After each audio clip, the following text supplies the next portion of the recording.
Hi everyone, welcome back to my channel. My name is Jared and today we'll be reviewing Jeff Nichols' The Bikeriders. So it's been a long time since its premiere last year at Telluride Film Festival and to its global release now, and even I'm late to reviewing it because I've been so busy, and as you can see, I'm still recording in one of my office locations, so let me eat my own words first that I will return home and record new YouTube videos. I will still do that. I will still go back home and record new videos, but let's leave that to the near future first. So, Jeff Nichols, The Bikeriders. Some intro and quick thoughts. I do think that Jeff Nichols' passion can be felt through the screen.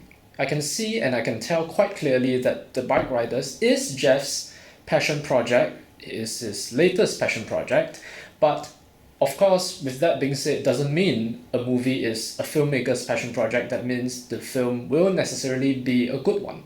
And so that means to me, The Bikeriders is nowhere near a masterpiece.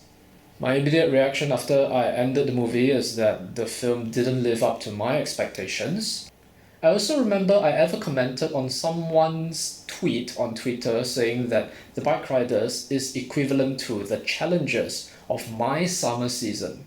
I walked into the film feeling a little hyped and with rather high expectations, but I left feeling a little disappointed. So another quick note is that the acting, the music and production design saved the weak screenplay, which I don't know if you consider an original screenplay or an adaptation based on the book by Danny Leon, which was played by Mike Feist in the movie.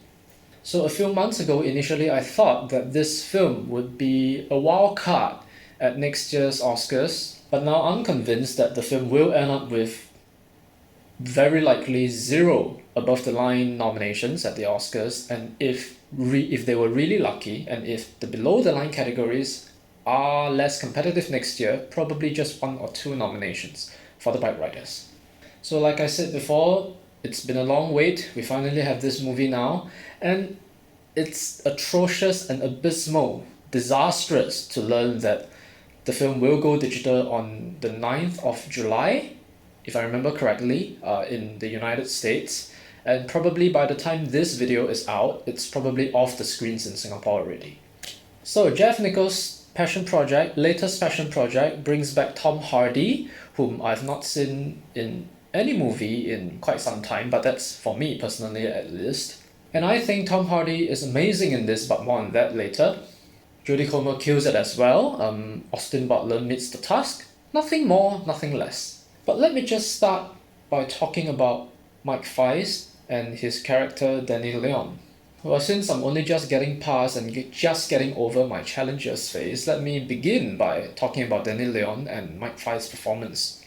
So I remember reading somewhere, could be Twitter, could be somewhere else, that Mike Feist is underutilized in this film, that his potential is not fully realized, and his basically him playing Danny Leon in this movie in such a manner, such a portrayal, based on Jeff Nichols' screenplay and material, is undermining and underutilizing Mike Feist's talent, which I kinda agree.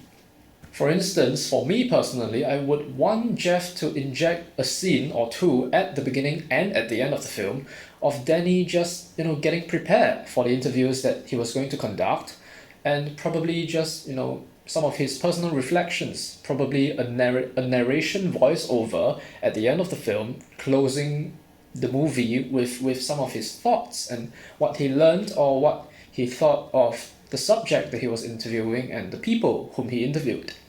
But none of that. None of that. Well, of course, there were still elements of The Bikeriders which worked for me, so some of those include, like I mentioned, the acting. Jodie Comer, initially I thought the face of the movie, based on the marketing materials, the posters, and all that Austin Butler is the face of the movie. Of course, he is still very much a strong presence, leading character in this movie, but Jodie Comer's headstrong personality, her character, Kathy, from the first scene she took the screen up until somewhere in the end of the second act and in the last act, and as the movie wrapped, she blew me away.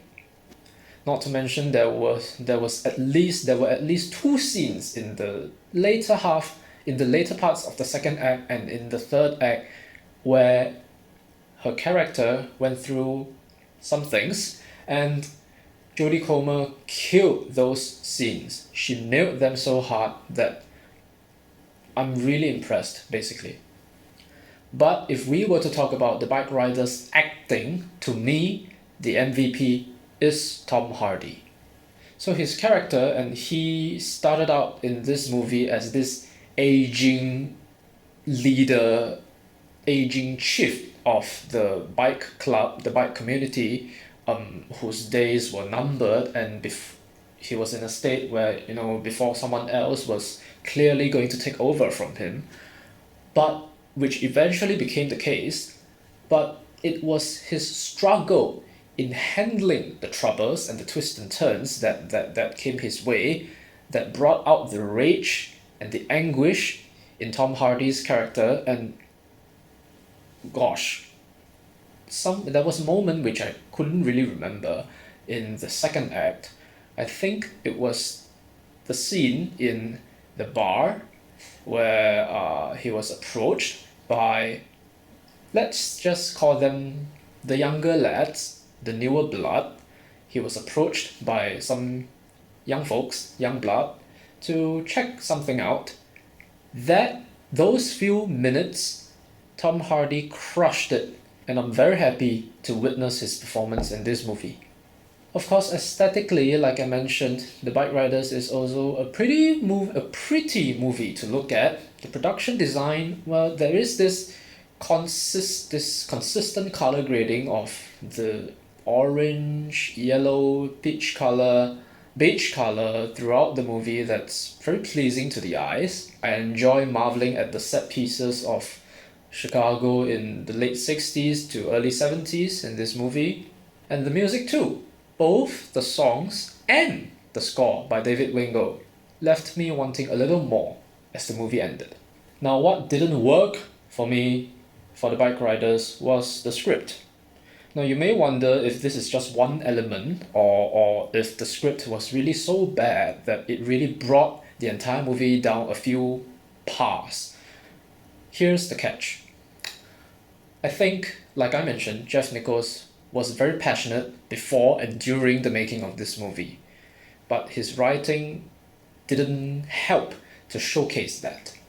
Now, I don't want to dive too deep or dig too deep into it, but I would say, Jeff Nichols' inspiration, adaptation from the book, has no focus whatsoever. The writing was all over the place. And sure, yes, there was a large narrative, through which strings the movie throughout from beginning to the end, the rise and fall, maybe not so much the rise, but definitely the fall of the prime and golden years of the Midwest motorcycle community club, the culture, evolution, and demise.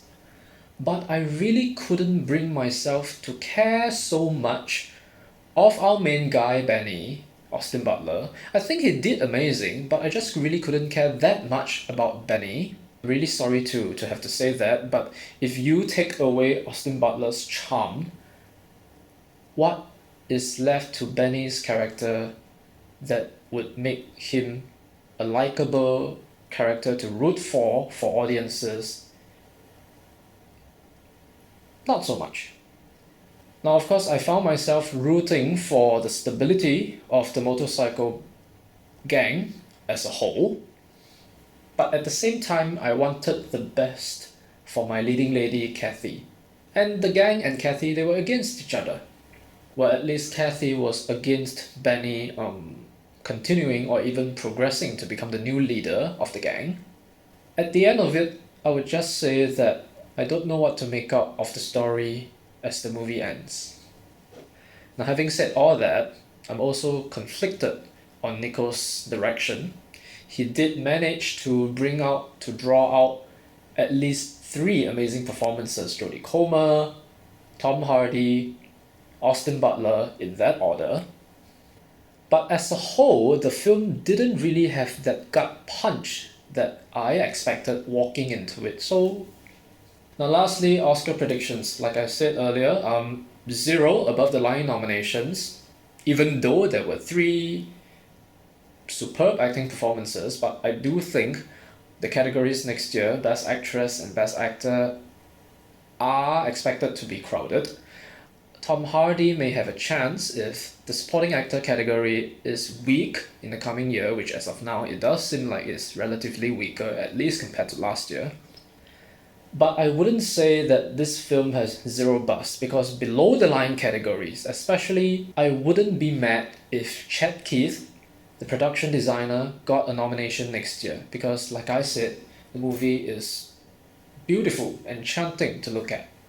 But that's also really about it. And I'd like to just conclude this specific segment of this video by saying that I really had some hopes for Austin Butler, especially if you watched my Dune Part 2 review, that at that time, months ago, I was thinking that while people were predicting him to get nominated for Dune Part 2, I really hope that the love could be spread around more across to have Austin Butler nominated for his performance in the Bikeriders instead. But now I'm thinking no. And do I think he has a chance to be nominated for Dune Part 2? Very unlikely as well. Lastly, I just want to give some reassurance. This film is not an abysmal failure, it's not a complete disaster, but it's just not on par with what I expected of it, not on par with also what other people expected of it. So it really goes to show that having passion for a project or a source material much of the times is not enough. But there were elements which I appreciated, so yeah. So in conclusion, The Bikeriders is a slow burn, and with admirable performances and some nice craft work. But the story lacks clear direction and failed to get me invested, so it's a 6.5 out of 10 for me on a good day, but really it's just 3 stars on my letterbox. Thanks a lot for watching, so be sure to check out my written version of the blog review. I'll link it in the description below. And also follow my socials, Letterboxd, Twitter, check out my blog as mentioned. And yeah, like, comment, share, and I'll see you in the next video. Bye.